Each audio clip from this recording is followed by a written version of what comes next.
বন্ধুরা, মাই ব্লগে আপনাদের স্বাগতম।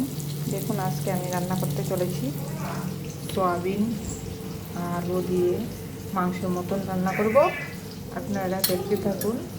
এখানে আমি ধনিয়া, তারপর কাঁচা লঙ্কা, আদা, রসুন একসাথে পেস্ট করে নিয়েছি।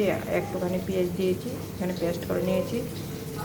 তারপর আমি সয়াবিন আর আলুগুলোকে ভেজে রেখে দিয়েছি। এখানে আমি পেঁয়াজগুলো দিয়েছি, সম্বারে দিয়েছি আমি মেথি আর কারি পাতা থাকলে দেবেন, না দিলে দেবেন না।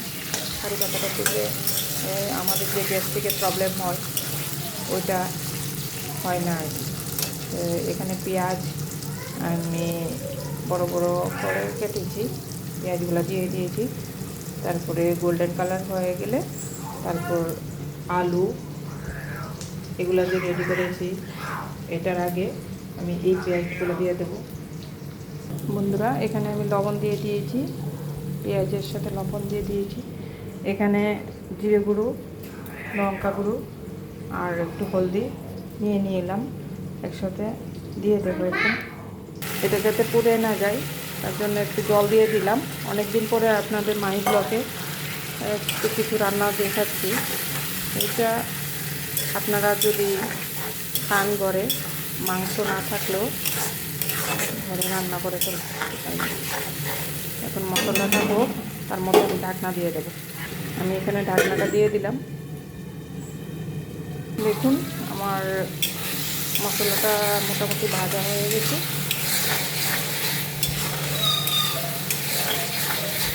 এরকম যখন একটু ভাজা হয়ে যাবে, আপনারা আলু আর সয়াবিনটা দিয়ে দেবেন। অনেক দিন পরে ব্লগ করছি রান্নায়, কিন্তু আমার শরীরটা ভালো নেই। কিছুদিন যাবৎ খুব খারাপ ছিল। আজকে 4 মাস ধরে আমি বাড়িতে বসে আছি, শরীরটা ভালো নেই।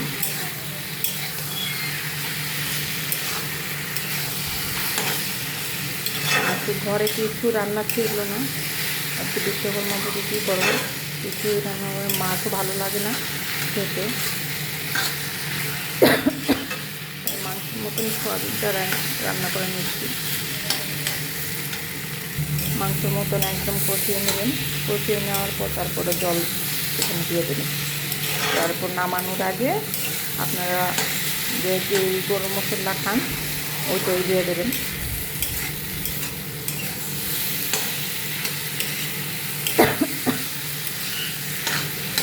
বন্ধুরা, এখানে যদি আমার কোনো কিছু গলতি দেখেন, আপনারা নিজে মনে করে ক্ষমা করে দেবেন।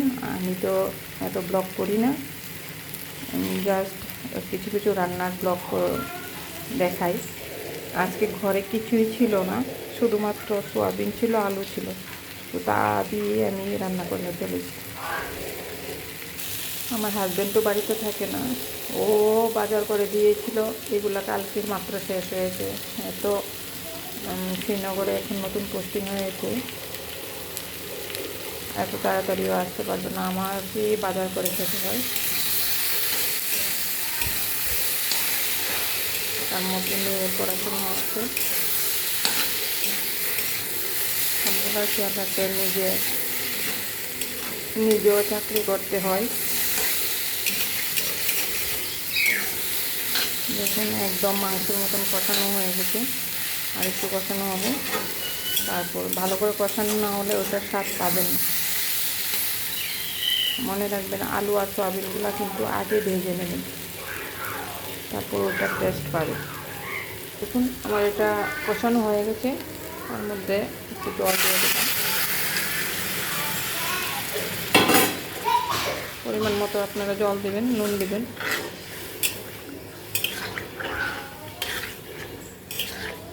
তারপর নামানোর আগে আপনারা গরম মশলা দিয়ে নামিয়ে নেবেন। এখন এখানেই আমার ব্লগটা শেষ করছি। হয়ে গেলে আপনাদের পিকচারও দিয়ে দেবো এটার সাথে। এখন একটু আমার টাইম কম আছে, আমি কাজ করতে লাগবে। আমার মেয়ে ঘুম থেকে উঠে গেছে, তার জন্য খাবার রেডি করে রেখেছি, খাওয়াতে হবে, স্নান করে পূজা দিতে হবে। অনেকগুলো কাজ পড়ে আছে, এখন করে নিই। নমস্কার।